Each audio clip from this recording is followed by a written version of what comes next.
Hoje é o nosso terceiro encontro, já fizemos uma breve recapitulação e já soubemos também pela Múria que hoje trataremos, né, das invisibilidades e violências e as consequências sociais, especialmente as violências de gênero contra as mulheres ou mulheridades. Deixa eu ligar aqui o meu cronômetro. E aí, quando a gente falar de mulheridades, é para dizer sobre toda diversidade de mulheres, né? Mulheres cis, mulheres trans, mulheres travestis, mulheres negras, mulheres indígenas, das águas, das florestas, as mulheres dos povos tradicionais, enfim, toda a diversidade de mulheres, né? É, Bom, então, como vocês já fizeram essa recapitulação das aulas anteriores, eu vou passar bem rapidamente sobre o que que a gente vem, né, aprendendo nessas formações, né? Aprendemos que o Brasil foi colonizado a partir de um projeto baseado, né, do genocídio dos povos originários, na exploração, né, de mão de obra de seres humanos que foram escravizados, escravizadas, né, especialmente os povos da grande mãe África, né, na exploração da natureza, né, através de um modelo embrionariamente capitalista, então como se a natureza também fosse mais um produto do mercado, um produto a ser explorado, mercantilizado, né, aprendemos sobre a questão da violência de gênero contra as mulheres, crianças, pessoas LGBT, QIPN+, né, através desse sistema patriarcal, né, e que recebeu apoio da Igreja Católica, posteriormente também, né, na vertente protestante, para justificar tudo isso com uma teologia cristã, né, que se sobrepunha como uma religião oficial desde a colonização e até hoje pela colonialidade, né? É, aprendemos, isso já foi recapitulado aqui, que a democracia não é algo que está dado, terminado, fechou, conseguimos, não precisamos fazer mais nada. Não, nós precisamos continuar nossas lutas para que possamos alargar o conceito de povo, né, que exerce de fato o poder. Então, não só representatividade, né, mas participação de toda a pluralidade, de toda a diversidade de pessoas que compõem a nossa sociedade. Devido ao processo histórico, né, de misoginia, a democracia atual, ela não nos representa, né? Então, é muito importante a gente sempre lembrar que, que a nossa religião, que foi e ainda é hegemônica na nossa sociedade, ela não está em oposição à democracia. Então, pelo contrário, as pessoas cristãs devem lutar pelo o alargamento da democracia, porque o reino de Deus, da Ruá Divina, de Jesus, né? Aquele que também foi marginalizado, torturado, né? Que sofreu um julgamento injusto e foi morto, né? O Nazareno, né? Aquele Jesus palestino, marginal. O reino dele, né? É um reino que cabe todas as pessoas. A mesa que ele serve é para que todas as pessoas possam participar livremente. Então, o Estado laico não significou liberdade de culto para as chamadas religiões espíritas, foi recapitulado também aqui, ou para as religiões afrodescendentes, né, como a dos povos indígenas e africanos. Pelo contrário, houve a criminalização dessas práticas religiosas, dessas espiritualidades, né, desses povos, no final, especialmente no final do século XVIII até o início do século XX. Então, pessoas que exercem espiritualidade diferente da matriz cristã, dessa religião hegemônica, tanto na vertente católica quanto na vertente protestante, né, não fazem parte do povo que detém e exerce o poder nessa democracia brasileira, né? Bom, a partir desse momento, então, depois dessa recapitulação, né, nós vamos compreender pela perspectiva religiosa judaica, que se tornou judaica cristã, né, que compôs essa nossa religião cristã até os dias de hoje, né? E que se aliou, e que se alinhou, e até certa medida sacralizou, ou deu aval em nome de Deus à colonização, que a gente sabe que é uma colonização exploratória, escravagista, racista, generificada, né? Patriarcal, e por ser racista, generificada, patriarcal, ela é misógina, ela é sexista, mas é a religião cristã.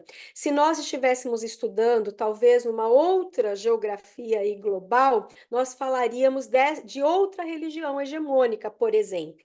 Mas em todo o Ocidente, nós vamos perceber o porquê na recapitulação histórica, né? Nós tentamos fazer uma aula que tivesse uma linha um pouco cronológica, né, de compreensão, nós vamos perceber por que é a religião cristã a partir do Ocidente e do tempo que a gente vai comentar aqui. E aí, então, a partir de agora, nós vamos perceber como o cristianismo foi dando seguimento, perpetuando e reproduzindo o patriarcado judaico. Né? Então, nós, enquanto religião cristã, nós bebemos, nos alimentamos, né? E acabamos perpetuando e reproduzindo esse patriarcado judaico. Que a gente reproduz como? Pela tradição, pelos ritos, pela escrita, né? Pela tradução, pelos dogmas, né? Pelas teologias, pelos aconselhamentos pastorais, nos cultos, no nosso dia a dia, porque a religião ela está dentro do sistema cultural, do nosso sistema cultural. Então, ela faz com que nós organizemos nossas ideias, ela faz com que nós organizemos a nossa forma de pensar, de agir, de sentir, de ver, de reconhecer o outro, a outra, até mesmo de desejar, né? Então, nós vamos, a partir de agora, falar um pouquinho sobre esse contexto mesmo, esse contexto da comunidade judaica, mas que atravessou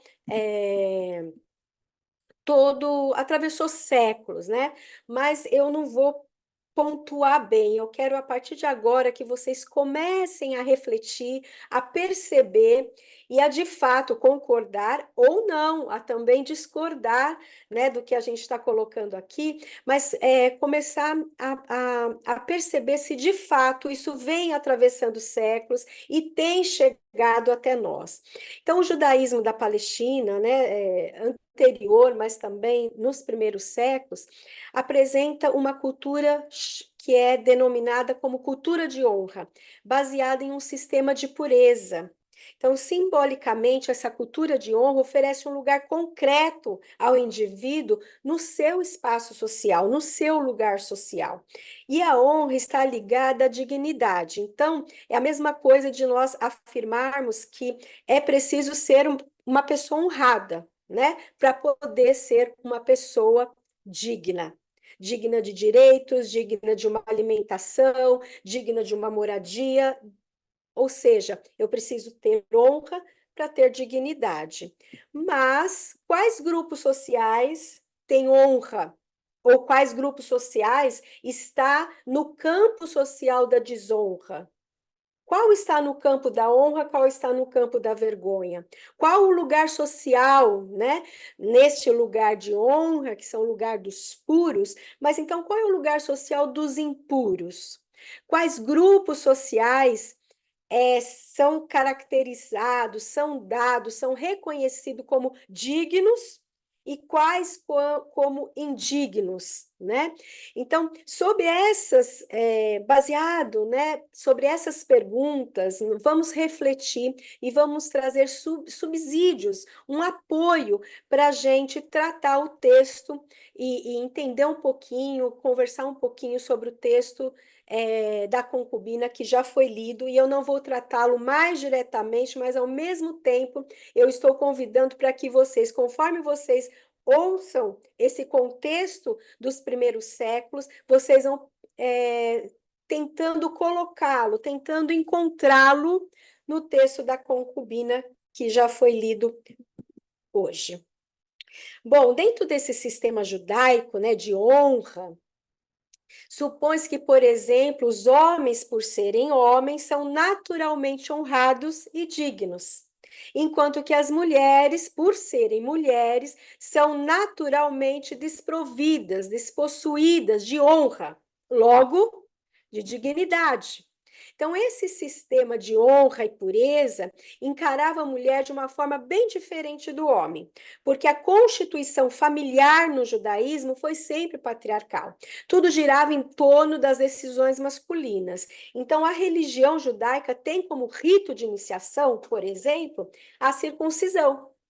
Então, este rito é essencialmente no corpo do menino, do homem, né?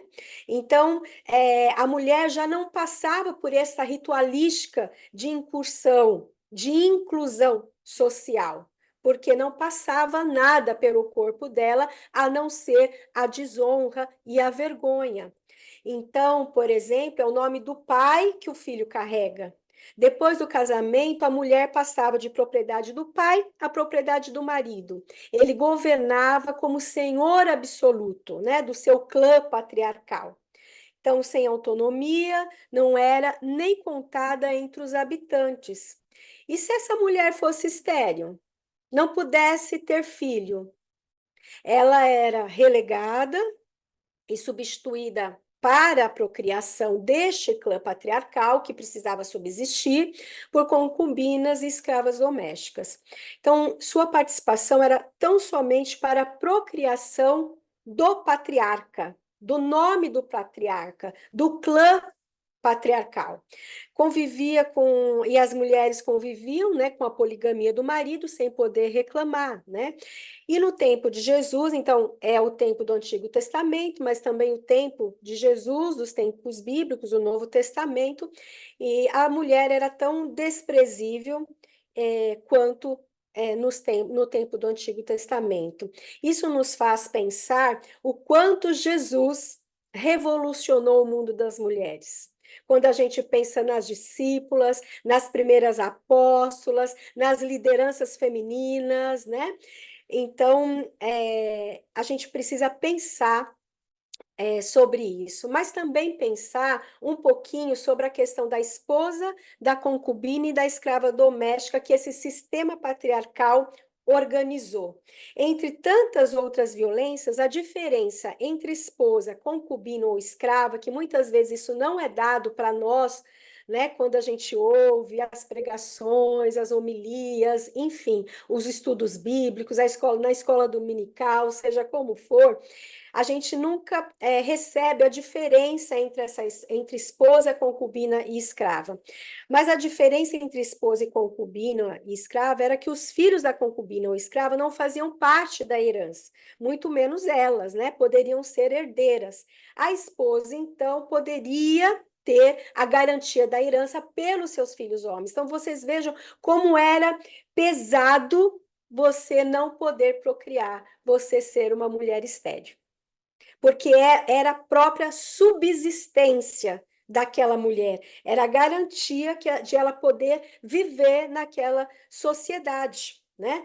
Então, ser tomada como concubina e não esposa era mais uma degradação social para a mulher. Ser tomada, então, como escrava doméstica ou como um pagamento de uma dívida, por exemplo, que possivelmente é o que acontece com a concubina do texto bíblico que nós lemos, né? Não era exatamente para mostrar a degradação e o desprezo que se tinha pelas mulheres. Houve, então, a partir do patriarcado, uma hierarquização entre as mulheres, porque era mais uma forma de mantê-las divididas em concorrência.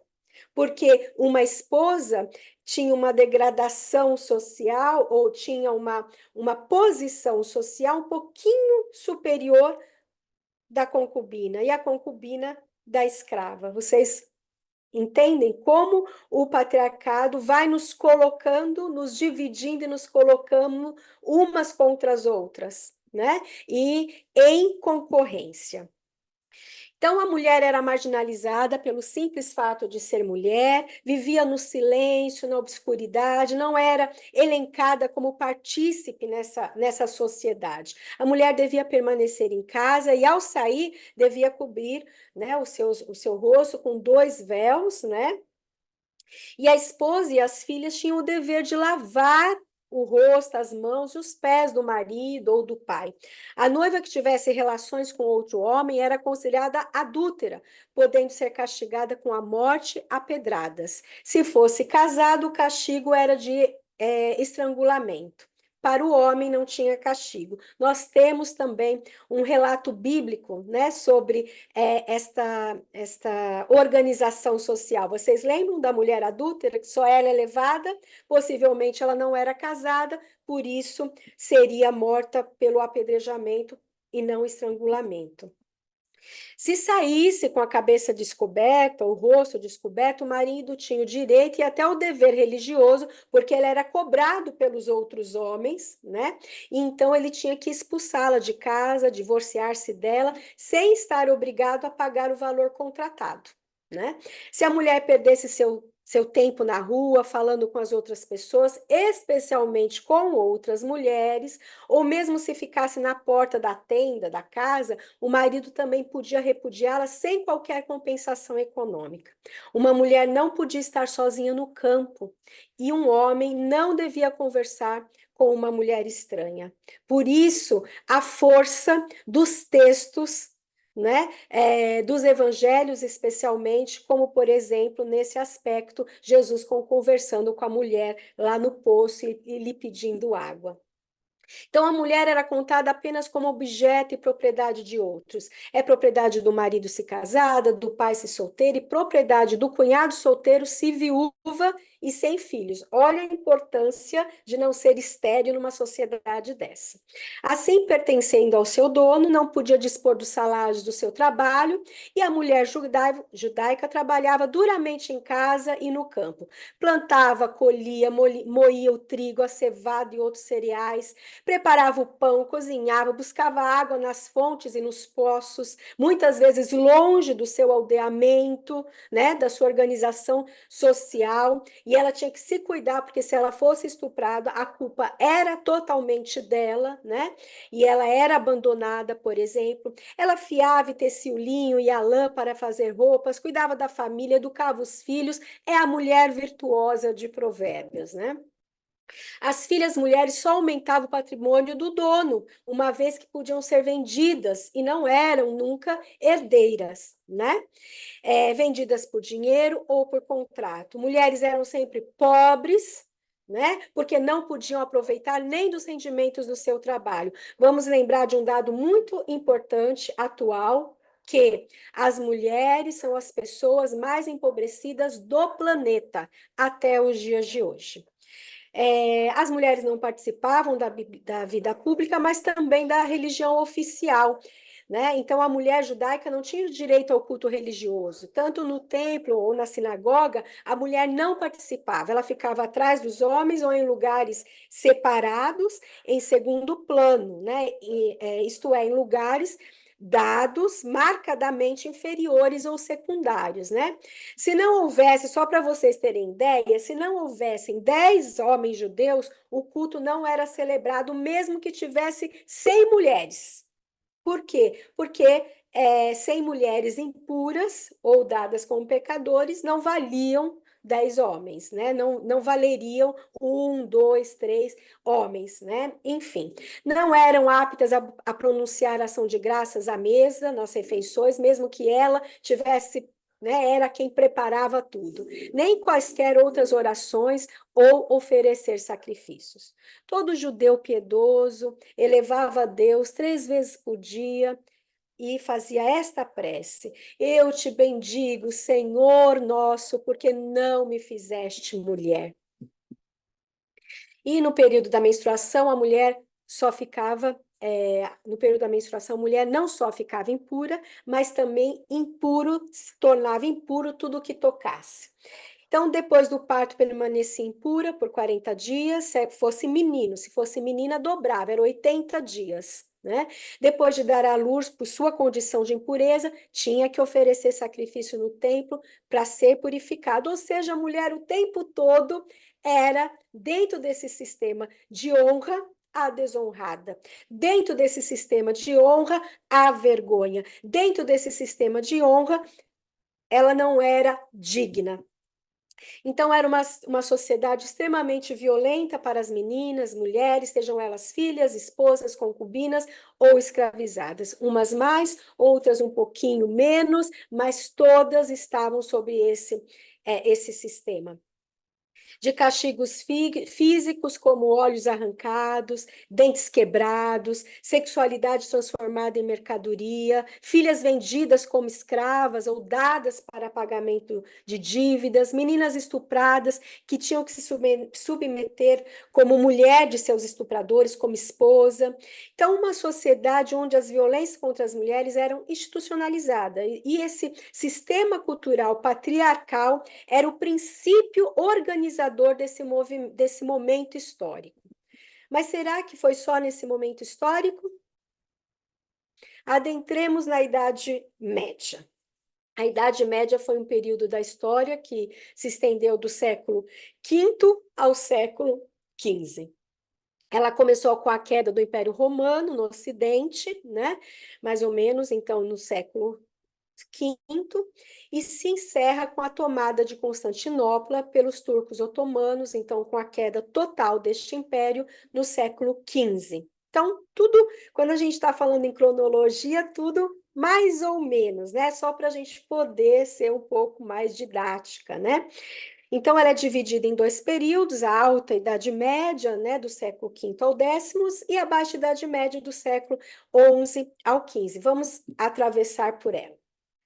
Então, neste período que surgiu e se consolidou o feudalismo, se fortaleceu a Igreja Católica, se fortaleceu novas técnicas agrícolas, surgiram também eventos, né, como a peste negra, as cruzadas, né, e começa, então, a partir do século XVI, então, presta atenção, com a colonização das Américas, isso é muito importante. Então, a vinda dos europeus para colonizar as Américas de norte a sul, nós começamos, então, a transição do feudalismo para o capitalismo. E, depois disso, a gente vai se estabelecendo a modernidade. Por quê? Porque vai acontecendo um êxodo rural em busca de trabalho nas fábricas, então vai ser a revolução, a partir do século XVIII, industrial, que consolida o capitalismo. Mas do ponto de vista cultural, as coisas mudaram para as mulheres? Então, a partir daqui, eu vou trazer um pouquinho tanto de teor, de conteúdo da Silvia Federici, como também as ilustrações do seu livro O Caliban e a Bruxa. Então, passamos pelos tempos bíblicos, como as mulheres eram tratadas desses sistemas patriarcal, e vamos perceber como esse sistema judaico, né, patriarcal, vai adentrando e se consolidando na religião cristã como um sistema cultural patriarcal sacralizado. E aí começa todo aquele sistema cultural começa a ser dado, né, ou começa a ser muito mais consolidado e reproduzido como sendo a vontade de Deus. Então, por exemplo, nós já estamos aí no século XVII, essa gravura é do século XVII, então, 1600, né, a partir de 1600, e eu trouxe isso para que vocês agora passem a refletir, se até agora eu disse, reflitam o contexto judaico nos tempos bíblicos, com o texto da concubina. Então, agora eu gostaria que vocês percebessem se este contexto atravessa de fato a Idade Média. Então, por exemplo, essa figura é chamada resmungona. E essa resmungona ela é obrigada a desfilar pela comunidade, né, usando o que era dado como rédea, como se fosse uma corda, né, uma coleirinha, parece que ele está levando um pet para passear, mas na realidade era uma engenhoca de ferro empregada para punir mulheres de língua afiada, respondona, desobediente, que tivesse de algum modo falado alguma coisa que o seu senhor, o seu marido, não tivesse gostado. Então ele colocava aquela máscara, né, com a rédea e passeava com ela porque precisa ser pedagógico. Então veja, isso são gravuras, mas nós temos em museus, né?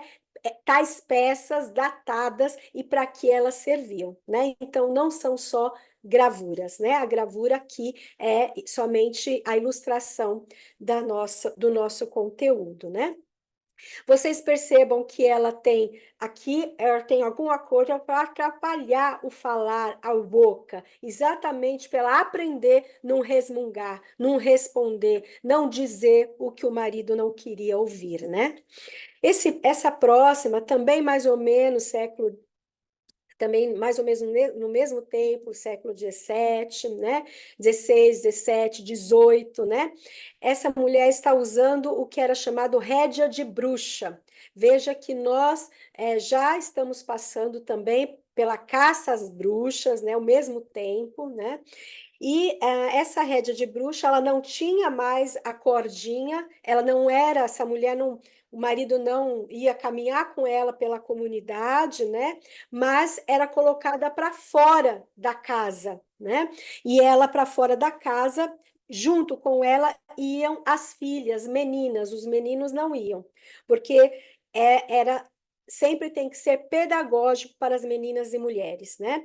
E aí ela ainda recebia uma plaquinha pendurada no pescoço, escrito Scold, reclamona. Então, ela era castigada pela mesma coisa, né? Por ter respondido, desobedecido, queimado um arroz, resmungado, não ter feito alguma coisa, não ter lavado seus pés, não, enfim, ter cometido alguma desobediência, né? E eu quero que vocês, assim como vocês linkaram os tempos bíblicos à Idade Média, nós vamos começar a linkar como tudo isso veio também, porque já é o mesmo período da colonização nas Américas, nas terras de Abiala, né? Então, ela está usando esse mesmo aparato, só que ele é um pouquinho mais apertado, porque é para ela aprender não resmungar, não falar, né? E vocês percebam, né, o constrangimento da outra mulher que está passando, a filha meio de rabo de olho, né? E a filha dela, né, da castigada, completamente envergonhada, constrangida, porque tudo aquilo era a pedagogia do terror e do medo do castigo, né? E as mordaças, elas vão se aperfeiçoando, a engenhoca vai se aperfeiçoando. Essa, então, já é uma engenhoca aí, né, de ferro, mais pesada e mais apertada, porque é para ela não dizer nada. E é também chamada, foi nomeada como mordaça antibruxa, né? E, e ela ganha aí alguns aparatos, né? Porque de apertar, alargar, chave, aonde o senhor levava no bolso, e é ele quem determinava, ela poderia passar assim dias, né, sob castigo, dependendo do que ela tinha dito, feito, né? Bom, aqui é uma gravura também essa gravura chama Batalha pelas Calças, também mais ou menos no mesmo período, século XVI, XVII, né? E foi o início do intento das mulheres usarem o que era dado como roupa de homens, né? E as mulheres só queriam usar porque elas queriam ter mais mobilidade, se proteger mais dos estupros, né? Mas aí é dado como uma mulher mandona. Então, essa gravura também sempre é pedagógica. Olha aqui, homem, você que não está deixando a rédea curta. Vocês já ouviram esse termo? Precisa levar na rédea curta. Pois é. Então, dessas rédeas nós estamos falando, né? Então, olha quem não leva as mulheres com a rédea curta, olha o que vai acontecer com você. Aí a mulher com o peito de fora, com um pedaço de pau, muito maldosa, né? Muito brava, muito, né? E ele, coitadinho, todo encolhidinho, né? Apanhando dessa mulher, né?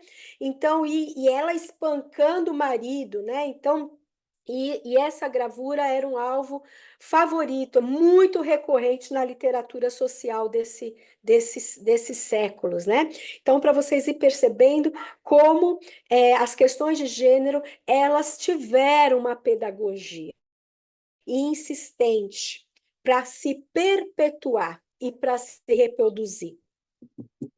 Aqui não mais, não somente uma máscara, né, ou uma gravura, mas era de fato um tipo de tortura utilizado especialmente para as mulheres, mas também para escravos, devedores, enfim, né, ou grandes, né, culpados, marginais, pecadores, né, chamava acabuzade, que é um tipo de tortura, né, onde a mulher entrava dentro dessa jaula, dessa caixa vazada e era imersa várias vezes dentro do rio. E se ela não morresse afogada, o que normalmente acontecia, ela então era encarcerada até morrer. E ela foi julgada por quem? Por estes homens, né? São eles que julgaram, que determinaram o quanto ela merecia, né? Quantas vezes ela ia ser jogada, imersa na água e voltava, né? E poderia voltar, todos vestidos, elegantes, com chapéus, né? Tem até um com livro, porque tudo escrito, tudo conforme a lei, eles estavam cumprindo a lei, estavam fazendo nada ilegal, né? E aí ela nua, porque tinha que ser, a pedagogia tinha que sempre ser para humilhação, né, para o desprezo, né, e para a tortura. Como que se chega nas Américas todas essas engenhocas, né?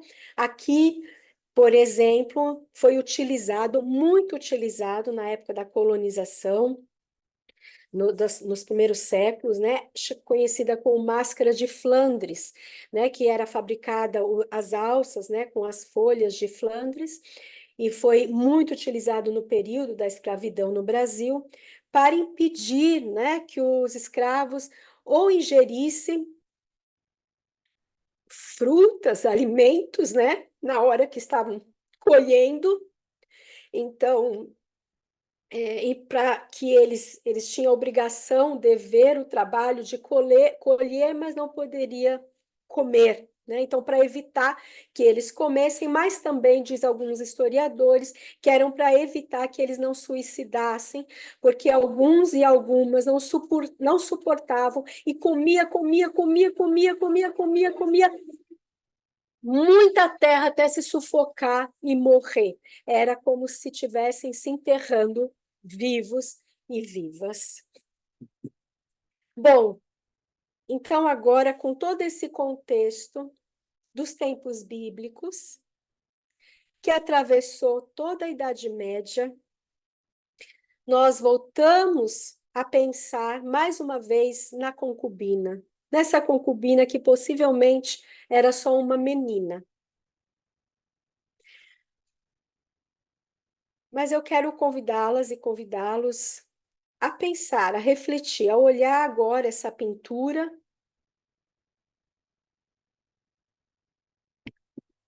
e nós pensarmos que no texto diz assim, o homem que estava hospedando o levita, faça com elas o que quiserem, mas poupem este homem. Um ponto que eu queria trazer para vocês, para a gente refletir e chegar aos tempos atuais, era um levita, não era um homem comum de Israel.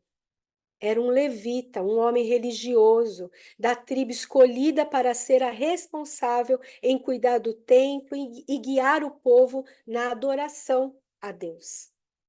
Era um levita, partícipe de uma casta sacerdotal, da elite religiosa judaica. ele era liderança, ele era um dos mantenedores daquela estrutura social, religiosa, patriarcal, misógina, sexista. Mas, se a liderança pode, a liderança é exemplo, é modelo para os demais homens. E aí eu queria convidá-los e convidá-las a pensar se temos levitas hoje. Eu ouço tanto falar sobre levita, né? Normalmente são os dirigentes dos louvores de muitas igrejas protestantes, evangélicas, pentecostais, neopentecostais. Eu queria perguntar se ainda temos muitos levitas entre nós, que continuam a entregar mulheres para serem violentadas e mortas todos os dias. Se não, está um barulho muito grande aqui, não sei se vocês estão ouvindo, mas enfim. Se não cometem violências, os levitas de hoje, diretamente, como fez o homem que hospedava o levita, eles dormem tranquilamente, como o levita e o senhor da casa que o hospedou. Dormem a noite toda enquanto meninas e mulheres são assediadas, espancadas, estupradas e mortas. Eu queria pensar com vocês, perguntando: seria essa uma das explicações para altos índices de violência contra as mulheres, mulheres cis, trans, travestis? Ou seja, homens que, em nome de Deus, negam dados, fatos e continuam a perpetuar e a reproduzir violências, defendendo um sistema cultural, patriarcal, somente porque está na Bíblia e é palavra de Deus? Chegamos nos tempos atuais e eu vou deixar alguns segundos para vocês verem estas notícias. O texto bíblico é horroroso, vocês falaram. As palavras foram horror, terror, indignação. Mas prestem atenção nos nossos tempos. No requinte de crueldade, nos dados. Nós somos um dos países que mais mata pessoas LGBTs, QI, PN+. Nós ocupamos o 5º lugar de país mais violento contra as mulheres. A maioria, quando falamos em violência contra as mulheres, quando falamos de feminicídio, a maioria são mulheres empobrecidas e negras. Então, a cultura do estupro, todo tipo de violência que vimos acontecer nos tempos do Antigo Testamento, do Novo Testamento, nos tempos bíblicos, ele está presente na nossa sociedade até o dia de hoje. O Brasil é o 5º país no mundo que mais tem transfeminicídio, o país que mais mata defensores de direitos humanos, o país onde pessoas negras têm mais chance de serem assassinadas do que pessoas brancas. A democracia desenvolvida nessa sociedade que violenta e mata mulheres e pessoas LGBTs, pessoas negras, defensores de direitos humanos, estão de fato representados nessa democracia? Ou precisamos continuar a tensionar esse modelo democrático para que nele possam caber todas as pessoas? É necessário criar mecanismos para que esses grupos historicamente marginalizados façam parte do povo, possam ser parte do povo que detém e que de fato exercem poder. E agora, para terminar, nos últimos 2 minutos que eu tenho, eu gostaria de pensar e terminar com a mulher, a concubina, que possivelmente eu a vejo como uma menina. Opa, desculpa. Eu a vejo como uma menina. E eu queria trazer esta menina e terminar com a fuga, ou com a tentativa de fuga que ela fez. E deixa eu só pensar com vocês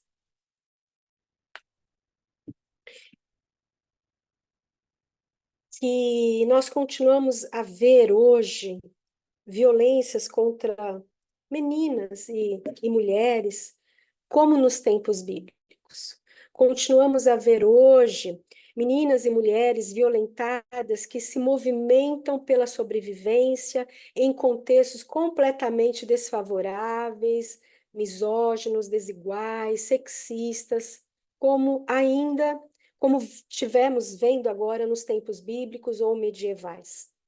Famílias, lares, espaços que deveriam ser espaços seguros, mas que, na verdade, sujeitam ainda meninas e mulheres a serem esposas de seus estupradores. De certa maneira, ainda hoje, toda essa estrutura continua capilarizada em nossa sociedade. E aquela menina tomada como concubina na narrativa bíblica, sem nome, sem autonomia, mas ainda assim com coragem suficiente para fugir da casa do levita e voltar para a casa de seu pai. Uma menina de coragem suficiente para tentar traçar um novo destino para si mesma. Para tentar se desvencilhar e escapar da violência estrutural reservada a ela e à maioria das meninas e mulheres do seu tempo. Seu corpo foi até o último suspiro subjugado à vontade dos homens que se fizeram seus donos, pai e depois o senhor marido. Mas a história de vida dessa corajosa menina não foi do nascimento à morte. Seu corpo não foi do seu pai e depois de seu senhor e marido, antes e, sobretudo, sem ser o seu corpo de verdade. Ela conseguiu resgatar o seu corpo e a sua história com essa fuga. Ela conseguiu resgatar seu desejo, seu amor, sua revolta, sua indignação, sua dor, tudo que vocês também sentiram aqui. Ela conseguiu sonhar, ela almejou uma outra história para si. E foi, talvez, como um breve instante, o da fuga, que ela teve a certeza de se pertencer. Naquela fuga estaria o sonho de tantas outras meninas e mulheres, esposas, concubinas ou escravas domésticas. Naquela fuga, sentiu sede, sentiu fome, sentiu medo, possivelmente. Não, eu não vejo aquela fuga como fácil, mas ela também sentiu o vento batendo em seu rosto e lhe dando coragem para fugir, para correr, para desejar, para aspirar outra realidade para si. Desejou outros amores, sabores, cores, músicas, outro tempo, outra vida para ela. Talvez dessa narrativa bíblica possamos imaginar também que o corpo esquartejado e distribuído dessa concubina, dessa menina, não tenha servido somente para amedrontar as outras mulheres, como nós vimos também com toda a pedagogia da tortura contra as mulheres na Idade Medieval, que atravessou aqui e chegou nas Américas. Eu penso que também ela serviu para fornecer coragem. Coragem para fugir. Quando o texto termina dizendo reflita, deliberem, falem sobre isso, eu penso que as meninas e mulheres do seu tempo, que tenha recebido em seu clã patriarcal um pedaço do corpo daquela menina esquartejada, não tenha visto só morte, mas tenha visto a coragem daquela menina em fugir. Então, eu queria convidá-las e convidá-los a terminar essa formação de hoje dizendo: obrigada, menina. Você pode dizer comigo? Obrigada, menina. Obrigada, menina. Obrigada, menina. Obrigada, Obrigada, menina. menina. Obrigada, Obrigada, menina. Obrigada, menina. Obrigada, menina. Mais do que o próprio patriarcado, mais do que todas as violências sofridas, mais do que a sua morte e esquartejamento, foi a sua coragem de fugir, sua insubmissão às ordens que atravessou séculos e alcançou os nossos tempos. As máscaras, a tortura, a subjugação também atravessou. Mas hoje o que está atravessando os nossos corpos é a coragem desta menina. Obrigada, menina. Obrigada, gente.